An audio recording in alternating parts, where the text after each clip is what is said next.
Hello, welcome everyone back to Scientiagraphicos. Today we will take a short walk through history and analyze the roots of the conflict between Venezuela and Guyana over the Essequibo region. Understanding this conflict is of utmost importance because during the last few days, the conflict is beginning to escalate as it has not been seen in many decades, triggering a serious risk of war on the American continent. Let's get started.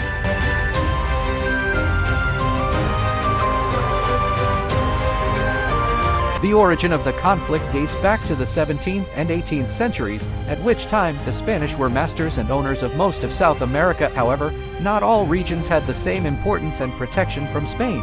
The region in conflict is located in one of those forgotten points of Spanish America, where the Dutch, taking advantage of the limited power of Madrid over the region, would begin to trade with the natural resources of this land through their West Indies Company, generating rivalry and territorial disputes with Spain about the delimitation of the borders.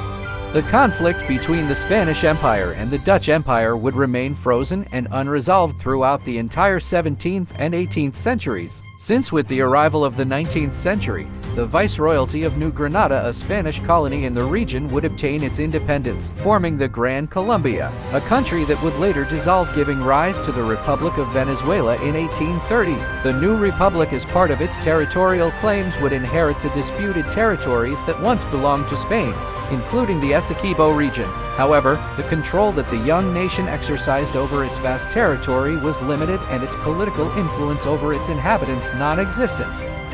With the arrival of the British to the region, the conflict would change forever. They purchased the Dutch territories in the region, forming the British Guiana in the process. This acquisition marked a before and after in the Essequibo region because, as the British Empire consolidates its new settlements in Guyana, it expanded towards the areas that Venezuela considered part of its territory inherited from the Spanish colonial era. The United Kingdom, asserting its economic and military power, financed expeditions composed of explorers and cartographers whose mission was to establish a British presence in the region. This is how new maps discreetly emerged that discreetly showed a gradual expansion of British Guyana to the borders that we know today, thus modifying the border in favor of the United Kingdom.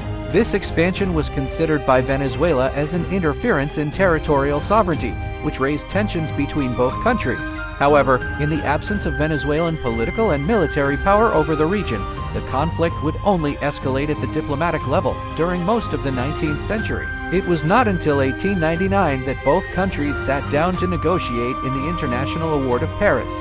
During the International Award in Paris, the group destined to make a decision was made up of Russian, American, and British lawyers. During the award, although they did not allow a Venezuelan representation made up of Venezuelan lawyers, the country agreed to be represented by lawyers from the United States. After a long debate, the International Court decided to declare the United Kingdom winner in the territorial dispute. However, Venezuela never fully accepted the decision, as it appealed a dishonest judgment in favor of the British Empire. After the International Award of Paris, Venezuela's territorial claims would be frozen, and it was not until 1940, with the death of Severo Mallet-Prevost, the American lawyer who represented Venezuela in the conflict, it was revealed that a document written by him, in which he demonstrates that the claims made by Venezuela are legitimate, reviving the conflict that seemed to have been resolved in 1899. In the memorandum written by Severo Mallet-Prevost, the lawyer denounced irregularities, arguing a conspiracy between Russian and British lawyers to favor the British Empire. With this revealed document, Venezuela openly denounced the invalidity of the Paris Arbitration Award of 1899, leading to a new agreement known as the Geneva Agreement of 1966. In this new agreement, it was established that the territorial controversy over the Essequibo would be resolved through the exploration of fair and satisfactory solutions for both nations.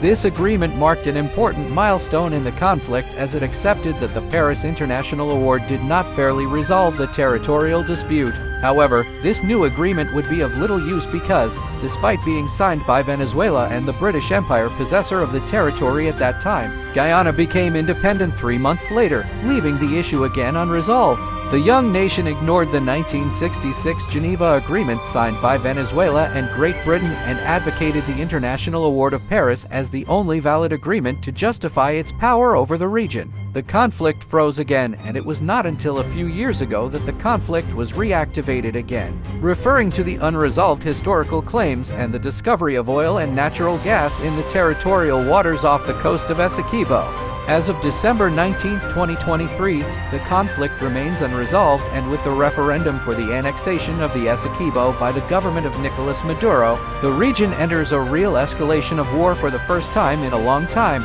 with Venezuela being on the vastly superior role militarily even with its limitations. We do not seek to be fortune tellers, but if the escalation of tensions is not resolved through diplomatic means, we already know what a dictator can do for a territory that he considers his own. Your opinion matters to me. That's why I want you to leave me your comments in the comment box about the conflict in Guyana. Could it be that Venezuela is right? Or is it an excuse for Venezuela to take over the natural resources of the Essequibo? Bye!